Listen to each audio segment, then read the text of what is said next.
Welcome everyone, welcome again. So आज से हम शुरू कर रहे हैं अपनी एक new series. What is the special in this? तो आज हम बात करेंगे एमसीक्यूज़ के बारे में। MCQs for the class 9th and 10th।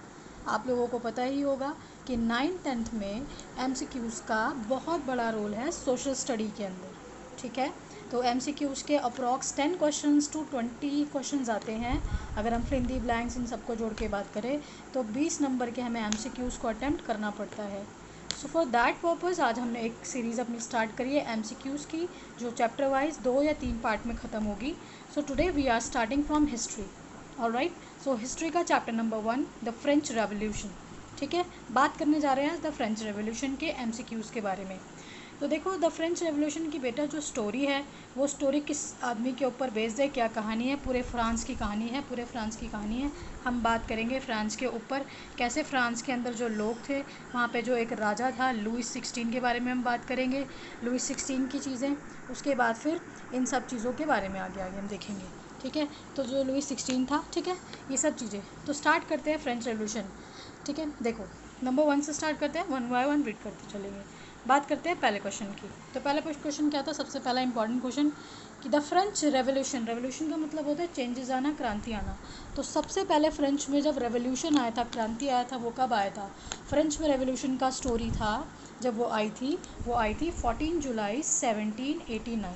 तो पहले क्वेश्चन का आंसर हो गया ऑप्शन नंबर ए। ठीक है, तो क्या मतलब हुआ कि 14 जुलाई 1789 को फ्रेंच रेवोल्यूशन एकदम स्टार्ट हुआ था। और इसका रीज़न क्या था? लोग जाके वो बास्टिल के फोर्ट में चढ़ गए थे और वहाँ पे लोगों ने तोड़ा फोड़ी मचा दी थी। ठीक है, पॉइंट नंबर 2। पॉइंट नंबर 2 को MCQ 2 देखेंगे। On which of the following day storming of the Bastille occur? तो ये कब हुई थी? द सेम डे ऑन 14 जुलाई 1789, जो उस के पूरे प्रिजन को लोगों ने तोड़ दिया था। किन लोगों ने तोड़ दिया था? फ्रांस के लोगों ने तोड़ दिया था। किस लिए तोड़ दिया था? क्योंकि वो लोग भड़के पड़े थे लुइस 16 की हरकतों की वजह से। वो बहुत ज़्यादा लोगों को परेशान करता था, तो लोगों ने उस जेल को तोड़ फोड़ मचा दी और उसके अंदर जितने भी कैदी थे वो लोग बाहर भाग गए थे। आगे देखो, आगे देखेंगे हम। What did the Bastille symbolize? तो भाई जो बास्टिल था वो जो था वो इतना फेमस क्यों था? क्यों लोगों ने उस जेल को तोड़ा? क्या लोगों को ऐसा लगा कि इसको तोड़ना चाहिए? क्यों? क्योंकि that was showing the despotic power of the king. वो राजा की बहुत अच्छी शक्तियों को शो करता था। क्यों शो करता था? जितने भी उसके अंदर कैदी थे वो बहुत ही ज़्यादा खूंखार खतरनाक थे और लुइस 16 सोचता था कि ये सारे तो मेरे अंडर है। तो लोगों ने क्या करा? उस जेल में तोड़फोड़ मचा दी और सारे कैदियों को वहाँ से रिहा कर दिया और वहाँ के कमांडर को भी लोगों ने मार दिया था। ठीक है, लाइक ऑफ रॉयट्स वहाँ पे हो गए थे। आगे 18th सेंचुरी में, आपको पता है 18th सेंचुरी में जो फ्रांस था वो 3 स्टेट्स के अंदर डिवाइडेड था। तो इस क्वेश्चन का जो आंसर आएगा वो क्या आएगा? इस क्वेश्चन का आंसर आएगा ऑप्शन नंबर सी। वो कितने स्टेट्स में डिवाइडेड था? 3 स्टेट्स में। कौन कौन सी थी? एक थी क्लर्जी, ठीक है, उसके बाद थी नोबिलिटी, उसके बाद थे थर्ड स्टेट में बहुत सारे लोग आते थे, जैसे कि बिजनेसमैन्स हो गए, ठीक है, जैसे कि पीजेंट्स हो गए, बहुत सारे लोग थर्ड स्टेट्स के अंदर आते थे। तो इसका आंसर क्या होगा? क्लर्जी। तो इसका आंसर क्या होगा? 3 स्टेट, मतलब ऑप्शन नंबर सी। आगे बात करते हैं पॉइंट नंबर 5, क्वेश्चन नंबर 5 की।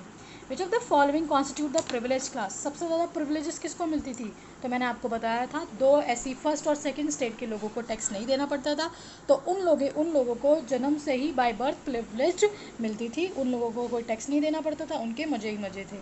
ठीक है, आगे बात करते हैं। The Bastille was hated by all of the France because of the, भाई जो बास्टिल था वो क्या लोगों ने उसको क्यों इतना तोड़ फोड़ मचाई? क्या रीज़न था? क्योंकि वही सेम रीज़न क्वेश्चन निकल कर आता है, it stood for the despotic power of the king. तो देखो बेटा, एक क्वेश्चन को पूछने के लिए मैंने क्वेश्चन इसके लिए रखा है क्योंकि इस क्वेश्चन को ट्विस्ट करके भी पूछा जा सकता है। तो you have to be ready कि एक ही क्वेश्चन के 2 तरीके से पूछा जा रहा है, तो मेरा आंसर क्या बनेगा? क्योंकि सोशल स्टडी की एक यही कला होती है, यहाँ पे आपको जो क्वेश्चन है बहुत घुमा फिरा के आते हैं। ठीक है, आगे देखते हैं। The most important the privileges enjoyed by the clergy and nobility. उनको किस चीज़ की प्रिविलेज मिली हुई थी? क्या नहीं करना पड़ता था? They are exempt from the taxes to the state. Exemption का मतलब होता है छूट मिलना। उन लोगों को पूरी छूट थी कि वो लोग क्या कर सकते हैं? वो टैक्स नहीं देंगे। ठीक है, ठीक है, आगे बात करते हैं। आगे देखो, विच of the following believe social position must be depend on merit. ठीक है, तो मेरिट का मतलब क्या होता था भाई? मेरिट का मतलब होता था कि जैसा जो आदमी रहेगा उसको उस हिसाब से पोजीशंस मिलेगी। अच्छा, ये केस क्या था? ये केस था कि वहाँ पे, कहाँ पे? फ्रांस में लोगों को वोट देने का अधिकार सबको नहीं था। फ्रांस में अलग अलग तरीके की कैटेगरी थी, तो सिर्फ और सिर्फ नोबल्टीज़ ऐसा सोचते थे कि मेरिट के हिसाब से, मतलब जैसे इंसान का पूरा बिहेवियर, जैसे वहाँ पे 3 स्टेट थे ना, तो सबसे ज़्यादा पोजीशन में कौन थे भाई? फर्स्ट और सेकंड स्टेट। क्यों? क्योंकि उनके पास ही सारी पावर्स थी, उनको टैक्स नहीं देना पड़ता था, उनको ही सारी चीज़ें अच्छी होती थी, तो नोबल्टी ऐसा सोचते थे। उसके बाद, who was the king of the France at the time of revolution? तो कौन थे? मैं बहुत देर से नाम लिए जा रही हूँ, लुई 16। और ये जो मैरी है लिखा हुआ है, she is the wife of Louis 16। ये लुई 16 की वाइफ थी, और शी इज़ फ्रॉम, ये कहाँ से थी? ये ऑस्ट्रिया से बिलोंग करती थी। ठीक है, कहाँ से बिलोंग करती थी? ऑस्ट्रिया से। ठीक है, आगे देखो, पॉलिटिकल बॉडी ऑफ फ्रांस, तो आपको पता है वहाँ पे 3 स्टेट्स थे, तो पॉलिटिकल बॉडी ऑफ फ्रांस की क्या थी? स्टेट्स जनरल थी। अच्छा, वहाँ पे 2 तरीके के टैक्स लिए जाते थे। किन से टैक्स लिए जाते थे भाई? टैक्स आपको पता है, थर्ड स्टेट के लोग टैक्स देते थे। जो थर्ड स्टेट्स के लोग टैक्स देते थे, वो 2 तरीके से जो टैक्स लिए जाते थे। कौन कौन से फॉर्म में? एक को तिथ बोला जाता था और एक को टाइल बोला जाता था। तो पहले तिथ सुन लो क्या होता था। जो तिथ टैक्स होता था वो चर्च चार्ज करता था। चर्च भी किससे लेता था वो टैक्स? वो चर्च भी थर्ड स्टेट के लोगों से वो टैक्स लेता था, तो उस टैक्स को क्या बोला जाता था? तिथ, जो चर्च चार्ज करता था। उसके बाद जो एक टैक्स था जिसको बोला जाता था टाइल, वो कौन चार्ज करता था? That was the directed by king. कौन किंग? लुई 16। तो इसको कौन चार्ज करता था? इसको चार्ज करते थे लुई 16, मतलब राजा को ये टैक्स देना पड़ता था। और ये सब के सब टैक्स कौन देती थी? मैंने अभी आपको बताया कि ये सब के सब टैक्स थर्ड स्टेट्स के लोग देते थे। थर्ड स्टेट्स के लोगों को ये सारे के सारे टैक्स देने पड़ते थे। तो आज की क्लास में हमने इन 12 MCQs को करा। एक चीज़ और है मेरे पास आपके लिए, आपको मैं दिखाती हूँ मैप ऑफ फ्रांस। ठीक है, देखो ये रहा मैप ऑफ फ्रांस बेटा, यहाँ पे देखो ये रहा फ्रांस। ठीक है, हम जहाँ बात कर रहे हैं पेरिस। ठीक है, पेरिस की हम बात कर रहे हैं। हमने पेरिस के उस टाइम की बात करी है। उस टाइम जो पेरिस में जो राजा था वो कौन था? लुई 16 था। डेमोक्रेसी के पहले की बात हो रही है, मतलब कब की बात हो रही है? ये बात हो रही है 1774 की, जब वो राजा बना था। कौन? लुई 16 1774 में राजा बना था। ठीक है, तो ये तब की स्टोरी है। ठीक है, तो आज यहाँ पे बहुत सारी यहाँ पे आप देख सकते हैं पूरा मैप दे रखा है। I hope you can understand it better.